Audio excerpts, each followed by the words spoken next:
দর্শক, অবশেষে সবাইকে কাঁদিয়ে বেগম খালেদা জিয়া চলেই গেলেন। সে খবর আমরা সবাই জানি।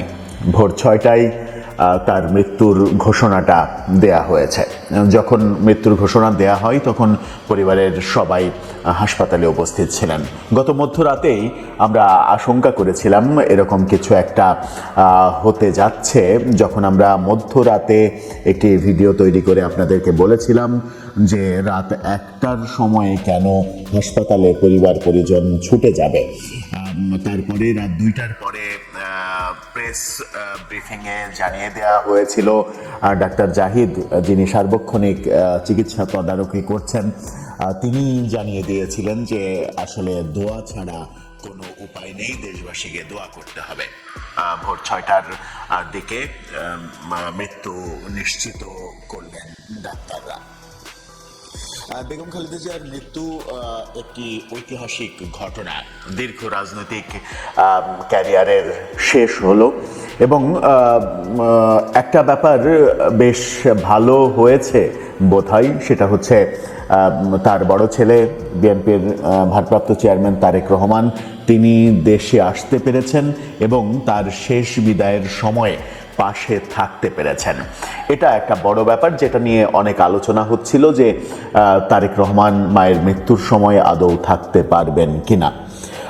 তার মৃত্যুর বেশ কিছু খুঁটিনাটি বিষয় নিয়ে, মৃত্যুর খবর তো আমরা সবাই জানি, মৃত্যুর বেশ কিছু খুঁটিনাটি বিষয় নিয়ে আলোচনা করে বোঝার চেষ্টা করব খালেদা জিয়ার মৃত্যু পরবর্তী সময়ে কি হলো, তার বর্ণাঢ্য ক্যারিয়ার কেমন ছিল এবং এই ব্যাপারে কে কি বলছেন। শত্রুরাও তার মৃত্যুতে শোক প্রকাশের যে ঘটনা আমরা দেখছি সেগুলো নিয়ে আলোচনা করবো এই ভিডিওতে। দর্শক, বলছিলাম বেগম খালেদা জিয়ার মৃত্যুর কথা। আগামীকালকে দুপুর 2টায় তার জানাজা হবে সংসদ ভবনের দক্ষিণ প্লাজায় এবং মানিক মিয়া এভিনিউতে। জানাজা 2টায় মানে জোহর নামাজের পরে জানাজা হবে এবং সরকারের পক্ষ থেকে 3 দিনের রাষ্ট্রীয় শোক ঘোষণা করা হয়েছে। আগামীকালকে সরকারি ছুটি ঘোষণা করা হয়েছে। জাতির উদ্দেশ্যে ভাষণ দিয়েছেন প্রধান উপদেষ্টা, ভাষণে তিনি এই তথ্যগুলো জানিয়েছেন।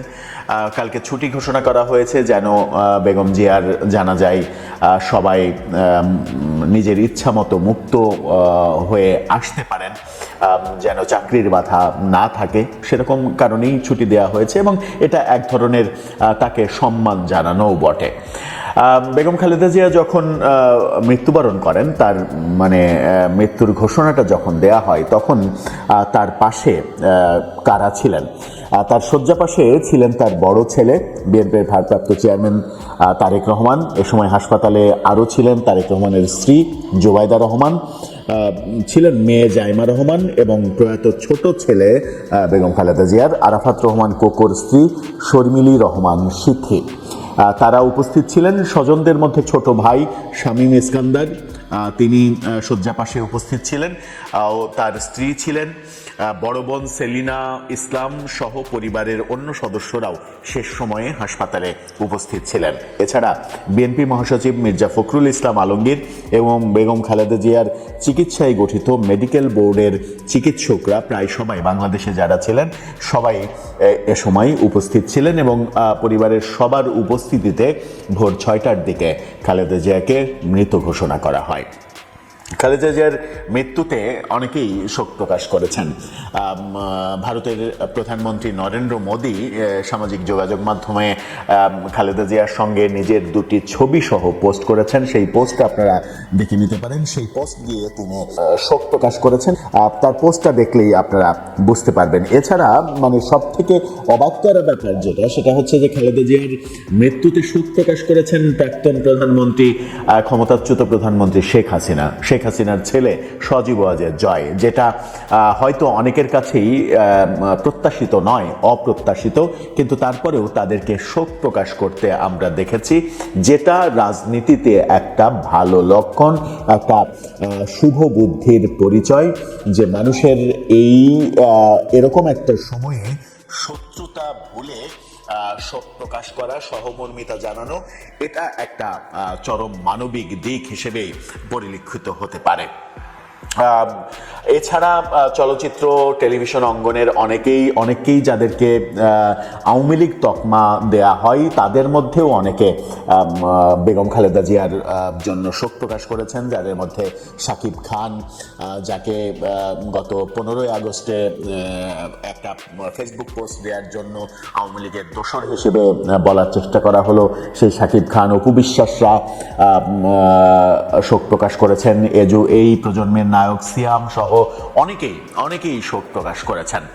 শোক প্রকাশ করেছেন চীন, ভারত সহ বিভিন্ন দেশের রাষ্ট্রপ্রধান, সরকার প্রধানরা। এই ব্যাপার যখন দেখছি তখন আমরা উপদেষ্টা আসিফ নজরুলকে বলতে শুনলাম যে খালেদা জিয়ার মৃত্যুর জন্য ফ্যাসিস্ট শেখ হাসিনা দায়ী। তিনি এই শোকের দিনে রাজনৈতিক ব্যাপার তুলে নিয়ে এসে তিনি বললেন যে খালেদা জিয়াকে তিলে তিলে মেরে ফেলেছেন শেখ হাসিনা, ফ্যাসিস্ট শেখ হাসিনা, এভাবেও তাকে বলতে শুনলাম। যাই হোক, তার মতো করে তিনি বলেছেন। ক্যাবিনেট মিটিংয়ে আজকে উপদেষ্টা পরিষদের ক্যাবিনেট মিটিংয়ে মির্জা ফখরুল ইসলাম আলমগীরকে ডেকে নেওয়া হয়েছিল। সকাল 10:30টার দিকে সেই মিটিং হয়েছে। সেখানে মির্জা ফখরুলকে ডেকে নিয়ে সম্মান জানানো হয়েছে এবং বিএনপির কথা শোনা হয়েছে, কিভাবে কি করতে চায় বিএনপি, এবং সরকারের ব্যাপারেও জানানো হয়েছে। বিএনপি এবং সরকার দুই পক্ষ মিলে সমঝোতা করে বেগম খালেদা জিয়ার দাফন, জানাজা, এই ব্যাপারগুলো সবকিছু ঠিকঠাক করা হয়েছে। দাফন হবে জিয়া উদ্যান, যেটা চন্দ্রিমা উদ্যান হিসেবে একসময় পরিচিত হয়, একসময় জিয়া উদ্যান হিসেবে পরিচিত হয়। সেই জিয়া উদ্যানে সাবেক রাষ্ট্রপতি জিয়াউর রহমানের কবরের পাশে বেগম খালেদা জিয়াকে সমাহিত করা হবে, এমন সিদ্ধান্ত মির্জা ফখরুল ইসলাম আলমগীর জানিয়েছেন। বিএনপির পক্ষ থেকে 7 দিনের শোক ঘোষণা করা হয়েছে। এই 7 দিন বিএনপি কালো ব্যাজ ধারণ করবে এবং প্রতিটি অফিসে বিএনপির কালো পতাকা উত্তোলন করা হবে, এই ঘোষণা মির্জা ফখরুল দিয়েছেন। এবার চলে যাই একটু বেগম খালেদা জিয়ার বর্ণাঢ্য জীবনে, মানে সংক্ষিপ্ত একটু জীবনে, যে তার জন্ম থেকে আজ অবধি তার জীবনের উল্লেখযোগ্য যে কয়েকটা পয়েন্ট, সেই পয়েন্ট যেটা প্রথম আলো একটা ফটোকার্ডের মাধ্যমে সামনে নিয়ে এসেছে। সেখানে প্রথম আলো ফটোকার্ডটা দেখে নিতে পারেন। সেখানে বলা হচ্ছে এক নজরে খালেদা জিয়া 1945 থেকে 2025। তার জন্ম 1945 সালে। জন্মস্থান তৎকালীন দিনাজপুর জেলার জলপাইগুড়িতে। বিয়ে হয়েছিল খালেদা জিয়ার জিয়াউর রহমানের সঙ্গে 1960 সালে। স্বামী সাবেক রাষ্ট্রপতি প্রয়াত জিয়াউর রহমান। সন্তান বড় ছেলে তারেক রহমান, ছোট ছেলে আরাফাত রহমান কোকো। 2015 সালের 24 জানুয়ারি যার মৃত্যু হয়। রাজনীতিতে তিনি 1982 সালে বিএনপির সদস্য হয়েছিলেন। 1983 সালে দলের ভাইস চেয়ারম্যান নির্বাচিত হয়েছিলেন। এরপরে 1984 সালে বিএনপির চেয়ারপারসন নির্বাচিত হয়েছিলেন। 1984 সাল থেকে 2025-এর 30 ডিসেম্বর পর্যন্ত তিনি বিএনপির চেয়ারপারসনের দায়িত্ব পালন করেছেন। এখন চেয়ারপারসনের জায়গাটা শূন্য। হয়তো এই শোক কাটিয়ে ওঠার পরে ভোটের আগেই অ্যাক্টিং চেয়ারম্যান তারেক রহমানকেই দলের স্থায়ী কমিটি চেয়ারম্যান হিসেবে ঘোষণা করবে। প্রধানমন্ত্রী হিসেবে তিনি 3 দফা প্রধানমন্ত্রী ছিলেন, যদিও মাঝখানের একবার মাত্র কয়েকদিনের জন্য হয়েছিল সেই নির্বাচনটা, যেটা অনেকেই বলেন যে 96 সালের বিতর্কিত নির্বাচন। প্রথম দফায় প্রধানমন্ত্রী হন 1991 সালে, 96 পর্যন্ত প্রধানমন্ত্রী থাকেন। এরপরে 96-এর নির্বাচনে ফেব্রুয়ারিতে নির্বাচন হয়ে মার্চেই আবার সরকার পরিবর্তন হয়, তত্ত্বাবধায়ক সরকারের কাছে যায়। ওই মেয়াদটাকে ধরা হলে 3 বার তিনি প্রধানমন্ত্রী। এরপরে তৃতীয় দফায় 2001 থেকে 2006 পর্যন্ত তিনি প্রধানমন্ত্রী ছিলেন।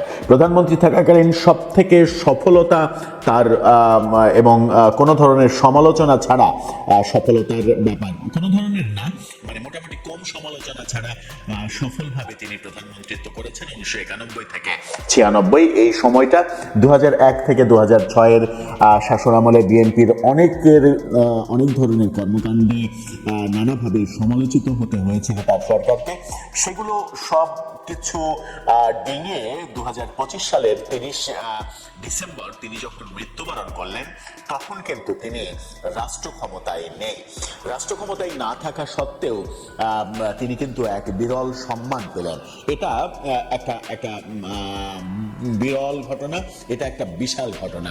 রাষ্ট্র ক্ষমতায় তিনি নেই, তিনি একটা দলের চেয়ারপারসন মাত্র। সেই একটা দলের চেয়ারপারসন থাকা অবস্থায় রাষ্ট্র ক্ষমতায় অন্য একটা পক্ষ, রাষ্ট্র ক্ষমতায় অন্তর্বর্তীকালীন সরকার, তারা রাষ্ট্রীয়ভাবে 3 দিন শোক ঘোষণা করছে, একদিন ছুটি ঘোষণা করছে। এই ব্যাপার নিয়ে প্রধান উপদেষ্টা জাতির উদ্দেশ্যে ভাষণ দিচ্ছেন।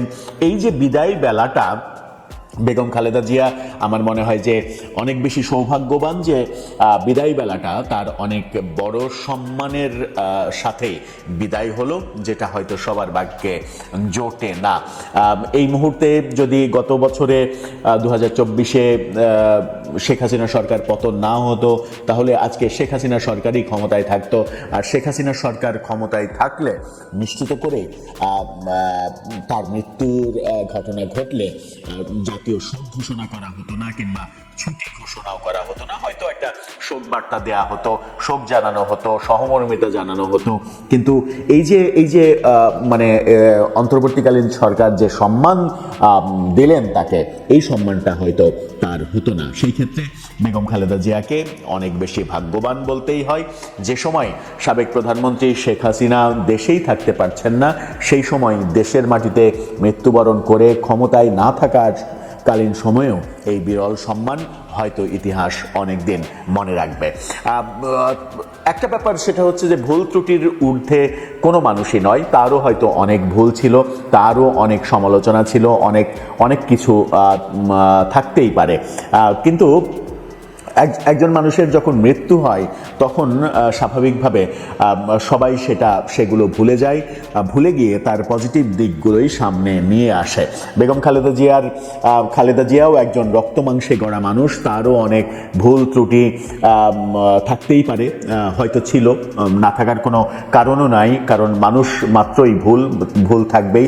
সেই ভুল ত্রুটির ঊর্ধ্বে উঠে এই শেষ সময়ে আমরা রুচিহীন রাজনীতি না করে যদি একটু সহমর্মিতা দেখাতে পারি সবাই মিলে, একটু শোক প্রকাশ করতে পারি সবাই মিলে, তাহলে ব্যাপারটা এরকম হবে যে আজকে যেমন মানে আমি একটু অবাকই হয়েছি যে শেখ হাসিনার শোক প্রকাশ করেছেন, শেখ হাসিনার পুত্র সজীব ওয়াজেদ জয় তিনি শোক প্রকাশ করেছেন। ভারতের সঙ্গে বিএনপির সম্পর্ক ভালো নয়, তবুও ভারতের প্রধানমন্ত্রী 2 দফায় মৃত্যুতে শোক প্রকাশ তো করলেনই, তিনি যখন গুরুতর অসুস্থ হয়ে হাসপাতালে, তখনও তিনি উদ্বেগ প্রকাশ করেছেন সামাজিক যোগাযোগ মাধ্যমে পোস্ট দিয়ে, এবং বলেছেন যে কোনো ধরনের সহযোগিতার জন্য ভারত প্রস্তুত রয়েছে। কিন্তু ভারতের সঙ্গে আমরা জানি যে বিএনপির সঙ্গে বর্তমান ভারতের সরকারের ভালো সম্পর্ক নয়, কিন্তু সেগুলো হয়েছে। এই ব্যাপারগুলোই মানুষের স্মৃতিতে থাকে, এই ব্যাপারগুলো অনেক দিন বেঁচে থাকে, এবং এই ব্যাপারগুলোর মাধ্যমেই মানুষ অনেক দিন বেঁচে থাকে। আমরা আমাদের পক্ষ থেকে বেগম জিয়ার বিদেহী আত্মার শান্তি কামনা করছি। অনন্ত যাত্রায় তিনি যেন ভালো থাকেন, যেখানে গেলে মানুষ আর ফিরে আসতে পারে না, ফিরে আসা সম্ভব নয়, যেটাই অনন্ত ঠিকানা, যেটাই সর্বশেষ ঠিকানা, সেই ঠিকানায় তিনি ভালো থাকবেন, সুখে থাকবেন, এই শুভকামনা আমাদের পক্ষ থেকে। দর্শক, আপনার মন্তব্য এ ব্যাপারে জানিয়ে লিখতে পারেন আমাদের কমেন্ট বক্সে।